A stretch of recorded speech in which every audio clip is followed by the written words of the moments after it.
Hello everyone, আজকে দুপুরে রান্না করেছি চিকেন কারি। তো কিভাবে রান্না করেছি চলো দেখে নেওয়া যাক। এখানে আমি 500 গ্রাম চিকেনের জন্য নিয়েছি 2টা বড় সাইজের পেঁয়াজ কুচি আর 4টা লঙ্কা কেটে নিয়েছি, ছিঁড়ে নিয়েছি মাঝখান থেকে।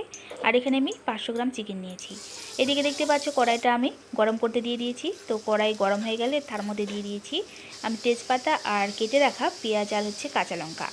একটু ভেজে নিয়ে এর মধ্যে আমি চিকেনটা দিয়ে আবারও 5 মিনিটের মতো ভেজে নিলাম। এবারে দিয়ে দিচ্ছি এখানে আমি আদা রসুনের বাটা। এটাকে দেওয়ার পরে আবারও 3 মিনিটের মতো ভালো করে ভেজে নিতে হবে। এবারে দিয়ে দিচ্ছি আমি গুঁড়ো মশলা, যেমন এখানে আছে লাল লঙ্কার গুঁড়ো, মানে ঝালের জন্য। তারপর নিয়েছি স্বাদ মতো লবণ, কালারের জন্য হলুদ গুঁড়ো, আর নিয়েছি জিরে গুঁড়ো। সবগুলোই দেওয়ার পরে একটু ভালো করে নেড়েচেড়ে নিলাম। হালকা একটু জল দিয়েছি কষিয়ে নেওয়ার জন্য। এবারে উষ্ণ গরম জল দিয়ে মাংসটা সিদ্ধ হওয়ার জন্য ঢাকা দিয়ে দেবো। প্রায় 10 মিনিট ঢাকা দিয়ে রাখার পরে দেখো জলটা কিন্তু অনেকটাই কমে গেছে। এবারে মাংসটা ভালো করে কষিয়ে নেব আবারও 10 মিনিটের মতো। তারপরে আবারও গরম জল দিয়ে দেবো গ্রেভির জন্য। তোমরা গ্রেভিটা যতটা খেতে পছন্দ করো সেই হিসেবে এখানে গরম জলটা ব্যবহার করবা।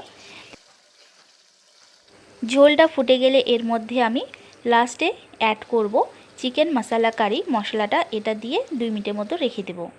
তো দেখতে পাচ্ছ রান্নাটা পুরোপুরি কমপ্লিট হয়ে গেছে। এবারে গরম ভাতের সাথে এটাকে পরিবেশন করব। তোমরাও বাড়িতে দুপুরে বা রাত্রে ডিনারের মধ্যে এরকম রেসিপিটা একবার হলেও ট্রাই করে নিতে পারো।